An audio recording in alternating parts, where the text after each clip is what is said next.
KPBS On Demand is supported by UC San Diego's Art Power, presenting cellist Joshua Roman, performing from his album Immunity, alongside music by J.S. Bach and more. Sunday, June 22nd at UC San Diego's Epstein Family Amphitheater. Reserve your tickets at artpower.ucsd.edu. Good morning, I'm Annika Colbert.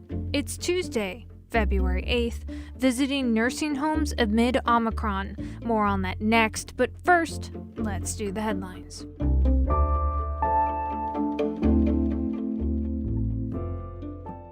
California's mask mandate for vaccinated people will end a week from today. The announcement was made by state health officials yesterday. The change comes amid a decline in COVID cases. Masks will still be required for school children, those who are unvaccinated, and for anyone in high-risk areas such as public transit and nursing homes. Local governments can still have their own masking requirements if they choose. California lawmakers have extended COVID sick leave requirements for businesses with 25 or more employees. Workers who contract coronavirus will get up to 2 weeks of paid time off. The bill is retroactive to January 1st. The previous state law expired last September.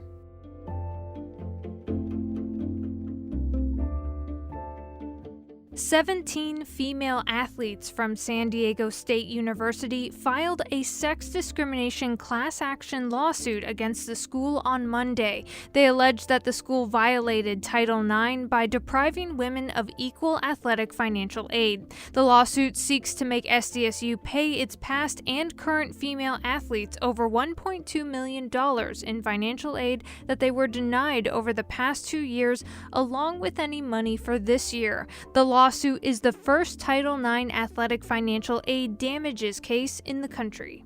From KPBS, you're listening to San Diego News Now. Stay with me for more of the local news you need.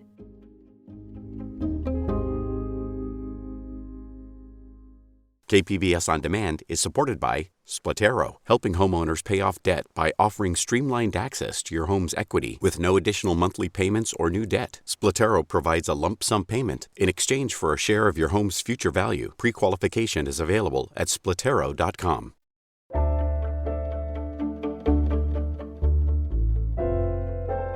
When the Omicron surge first swept through California, nursing homes enacted more strict testing requirements for visitors.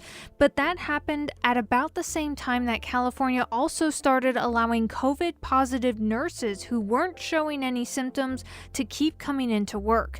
And that has many nursing home visitors feeling confused and frustrated. KCRW's Kaylee Wells dug into why it's so hard to visit long-term care facilities these days and what that's doing to people living inside them. As recently as last year, Mercedes Vega saw her brother Manny all the time. He has a tracheostomy, so he can't speak, but she knows he recognizes her. She'd brush his teeth, do physical therapy with him, and use the community room for parties like this one. Here with my brother, super happy. Come see him Friday again. Getting my vaccine this week so I can hug him. Now her visits sound more like this. So I don't know if maybe we could move the camera a little bit. Like which way? But ever since the Omicron variant caused COVID cases to spike, Hollywood Presbyterian Medical Center paused those up-close and personal visits. Most days, it doesn't feel worth it, so she does virtual visits instead. Because now, if Vega wants to see her brother in person, it's through plexiglass with walkie-talkies. It seems like when you visit someone in prison, there's like that big window and then there's like huge distance. To even get to the plexiglass or any kind of in-person visit at a long-term care facility in California, you need to show proof of a negative COVID test, either a rapid test from the past 24 hours or a PCR test from the past 48 hours. But anyone who's taken a COVID test recently knows that's harder than it sounds. Home tests are very hard to come by. I mean, everybody's pretty much out of them. Before the pandemic, Sonia Anastasio visited her husband every day after he suffered a severe stroke nearly 6 years ago. Now she's struggling to see him at Fountain View Subacute and Nursing Center in East Hollywood, where he lives. Even if we get an appointment, just getting the results back, they give us 48 hours for a PCR test, and sometimes we're getting it back within maybe 48 to 72 hours, which is senseless. The facility told me in a statement that they're following state regulations. So while Anastasio struggles to prove it's safe to let her inside, asymptomatic healthcare providers are allowed to show up for work regardless of whether they're infected. I strongly believe that it's so wrong. They go out, they're doing exactly the same thing as I'm doing.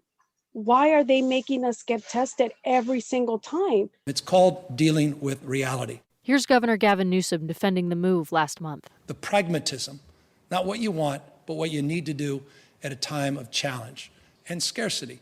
Meanwhile, the vigorous testing protocols for visitors are exposing some patients to another risk that can have equally deadly consequences: long-term isolation. Tony Chicotel is an attorney with California Advocates for Nursing Home Reform. Visitors provide connection to the outside world and engagement with the community, help people avoid depression, all those things. Loneliness doesn't get listed on a death certificate, of course, but a group of researchers out of Chicago found 2/3 of the residents they surveyed lost weight in the first year of the pandemic. Chicotel's seen that too, and it's not a good sign. Through experience, I find that weight is often a proxy for health. And when the weight starts to slip, the health starts to deteriorate and people get sick and die. Vega says her brother has lost weight, and she's seen his dental hygiene get worse. Hollywood Presbyterian said patient care has not been impacted by the pandemic. Anastasio says her husband isn't the same either. Fountain View wouldn't comment about Anastasio's claim, citing privacy concerns. I did, his grooming every day. I oral care every day. They didn't have to do any of that. I did physical therapy for him. Now, he's a little stiffer. It's detrimental.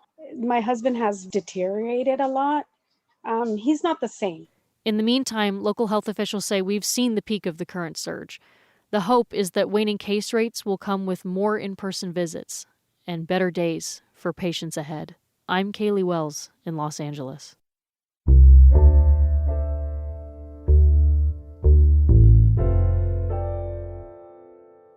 An investigation is underway into the death of a Navy SEAL candidate and another who was hospitalized after completing their Hell Week training.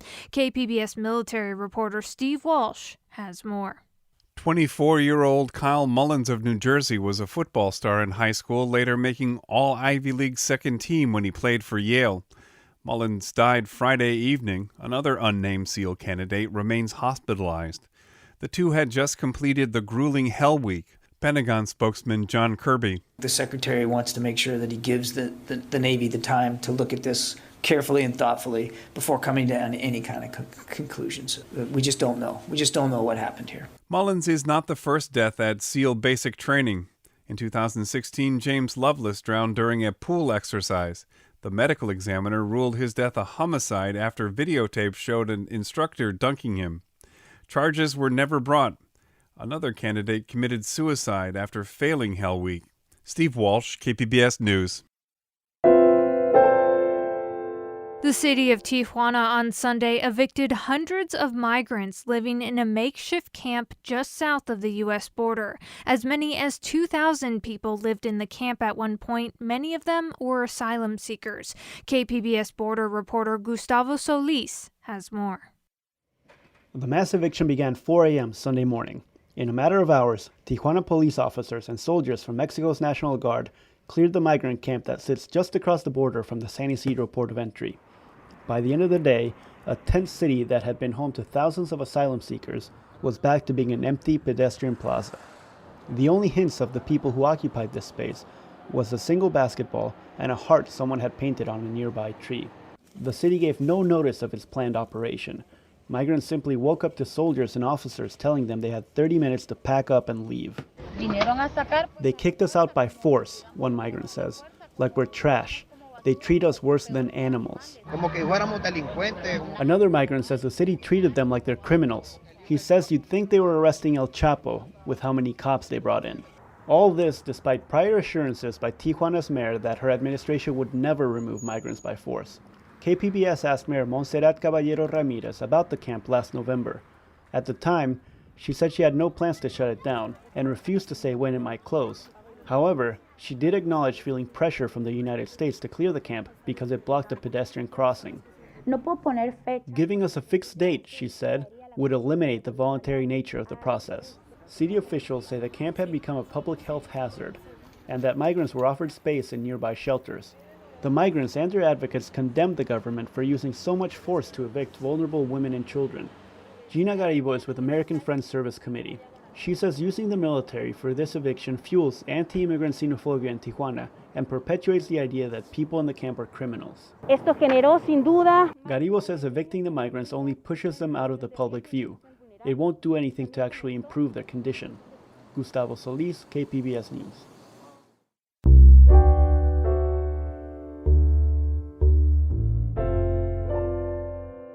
The city of San Diego is considering a new law to regulate street vendors. KPBS Speak City Heights reporter Jacob Ayer explains the proposal and why immigration advocates are worried. San Diego's proposal would set new limits on street vendors, from where they can operate to the months they can do business.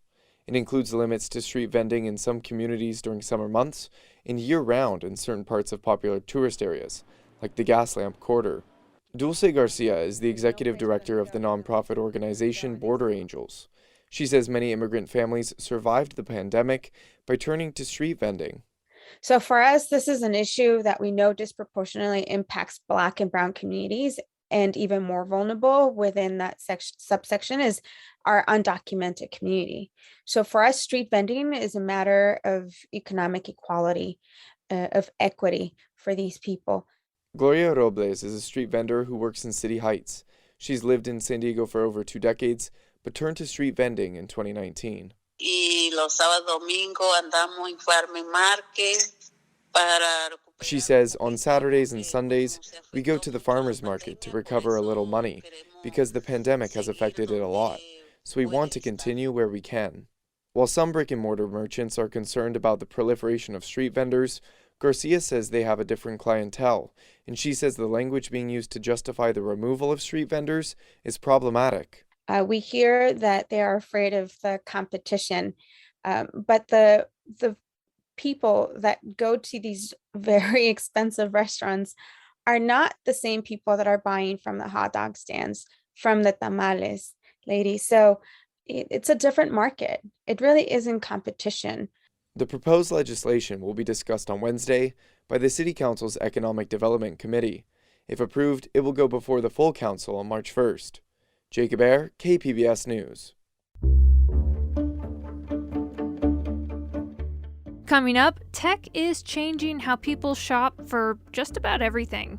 Plus, federal grant money for students struggling to pay tuition at Southwestern College. We have those stories and more just after the break.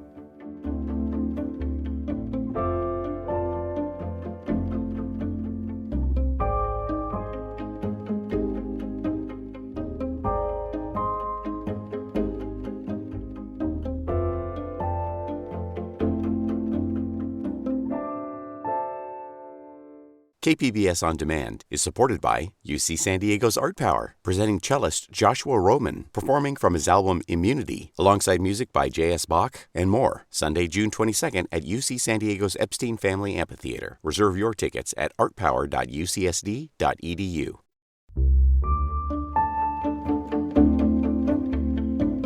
Technology has dramatically changed retail shopping in the U.S., and it's changing grocery stores as well. And San Diego-based Excel Robotics is making the shopping experience a lot different.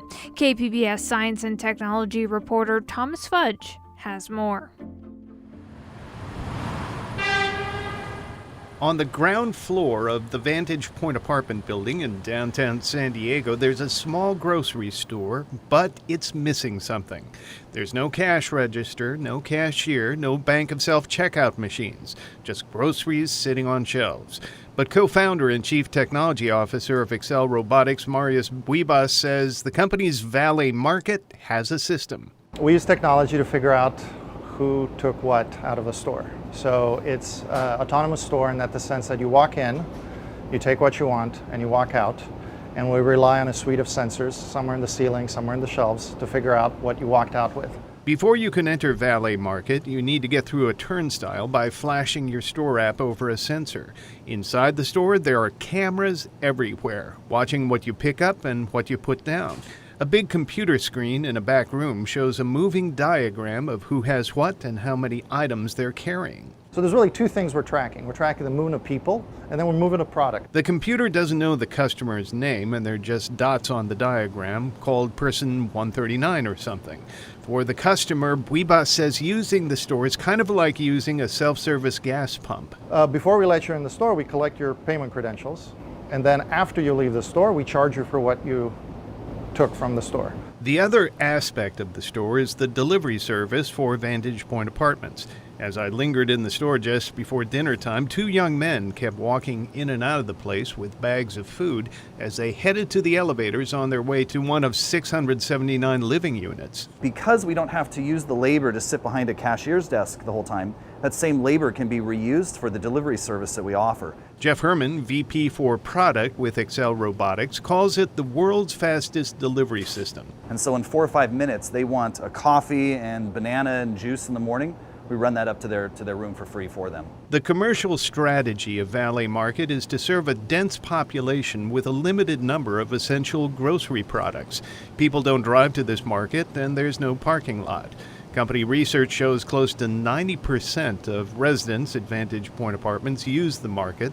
One of those people is Cameron Thomas. The simplicity of just having it right downstairs for us.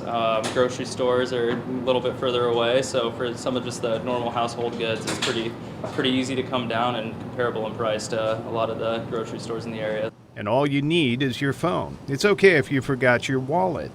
Building resident Antoinette, who didn't share her last name, said their inventory may be limited, but she thinks the company has made a lot of good choices. Everything that we normally buy is here. Everything. Like Dave's bread. Yeah, everything. Dave's bread. The type of cheese we like. Type of cheese, spaghetti. Mm-hmm. It's all here. It's like they asked us pre-hand, what do you want in valet? The company says the technology they use at Valet Market is patented. The service is a trend in retail. Amazon runs similar cashless operations with its Amazon Go stores. And this trend has gotten the attention of the United Food and Commercial Workers Union, Local 135 in San Diego. Local President Todd Walters says you don't just need computers working a grocery store, you need people too. Those folks know that product, they know what it is, they know what's right. You start getting into computers and technology, that's fine. You might save a buck. But at the end of the day, there's so many things that a computer is not going to do. Excel Robotics has plans for opening more stores in San Diego. For now, Vantage Point residents and anyone else who wants to download the app will keep using Valet Market.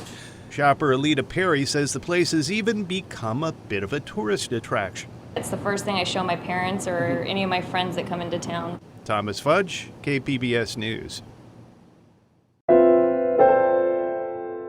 Southwestern College is offering federal grant money for students who are struggling to pay tuition and expenses. KPBS education reporter MG Perez has more on the effort to improve enrollment on the college's South Bay campuses. Eligible students can apply for up to $2,500 in grant money to pay tuition and expenses not covered by financial aid. The grants are funded by federal COVID relief to help students deal with the consequences of the pandemic, like a lost job or the death of a relative.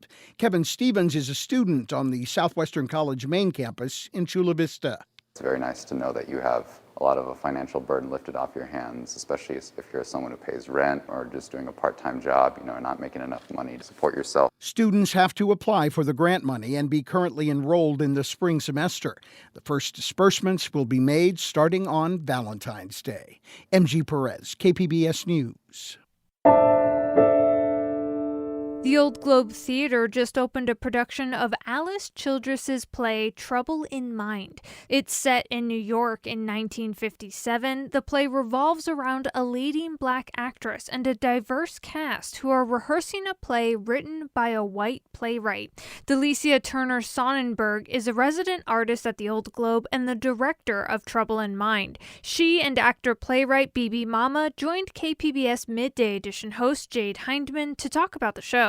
Here's that interview. So this work is a play within a play. Our characters are taking part in a play written by a white playwright, put on by a white director, but it features a multiracial cast and it's an anti-lynching story. Delicia, what are some of the conflicts that this play brings forward? This play uses the play within a play format to examine stereotypes and race and the limits of understanding between a white producing team and Black performers as they begin rehearsal, and who gets to this idea, and this is important to me as a director or as an artist in general, of who's the final word on somebody else's story, right? I mean, they're telling an anti-lynching story with a white playwright, and when a Black actor asks questions about that story or the truths in that story, her questions get dismissed. Yeah. And Alice Childress wrote this script nearly 67 years ago. Delicia, what can you tell us about the history of this play? I mean, do we have a sense today about how it was received by theaters and audiences? Well, in 1955, it appeared off Broadway, and then it was going to be on Broadway, and Alice Childress went through 2 years of rewrites because the producers loved the play, the Broadway producers, but they wanted her to change the ending. And so she changed the ending, but then she changed it back, and so ultimately it didn't make it to Broadway. So let's get to know some of these characters. We have Willetta Mayer, the main character, and the lead in the play within a play, performed by Ramona Keller, and then Millie Davis, who's a younger actress in the production, performed by Bibi Mama. Bibi, tell us a little bit about your character and what's on the line for her in this story. Oh, that's a great question. Millie is bright and fun and charismatic, and I think is really excited to be performing on Broadway and performing this show with these people, and is also aware of the stereotypes that are present not only in this play but in the work that she's done in the past, and sort of just takes it on the chin. You know, is happy to be working, happy to be in the room. However, when Willetta starts to bring voice to some of the problems that arise when they start working with the script, I think Millie, her eyes are open, and she really starts to, support and understand that, what is on the line. However, that conflicts with her desire to do the job and be employed and pay the bills. So it's a really interesting conflict. Do you recognize any parts of your own acting journey in Millie's story? I think so. I've definitely, Millie is really cool because she speaks her mind. And there have been times where I found myself questioning the work I was doing, or the way we were doing the work, and having to, find the balance between how much do you say, but also how much do you hold your tongue in order to preserve relationships or the work that you're doing. So yeah, definitely. And Bibi, the theater saw a tremendous reckoning over the last few years about race and diversity. But did real change happen? I mean, 67 years later, is this still something that clouds the American theater? I think so, absolutely. When I read Trouble in Mind, it was painfully clear we need to hear this story now. And I think it says a lot that almost 67 years later, the conflicts in this play are conflicts that we are still dealing with today. And that was actor Bibi Mama, along with director Delicia Turner Sonnenberg, speaking with KPBS Midday Edition host Jade Hindman. Trouble in Mind runs through March 13th at the Old Globe Theater. And that's it for the podcast today. As always, you can find more San Diego news online at kpbs.org. I'm Annika Colbert. Thanks for listening and have a great day.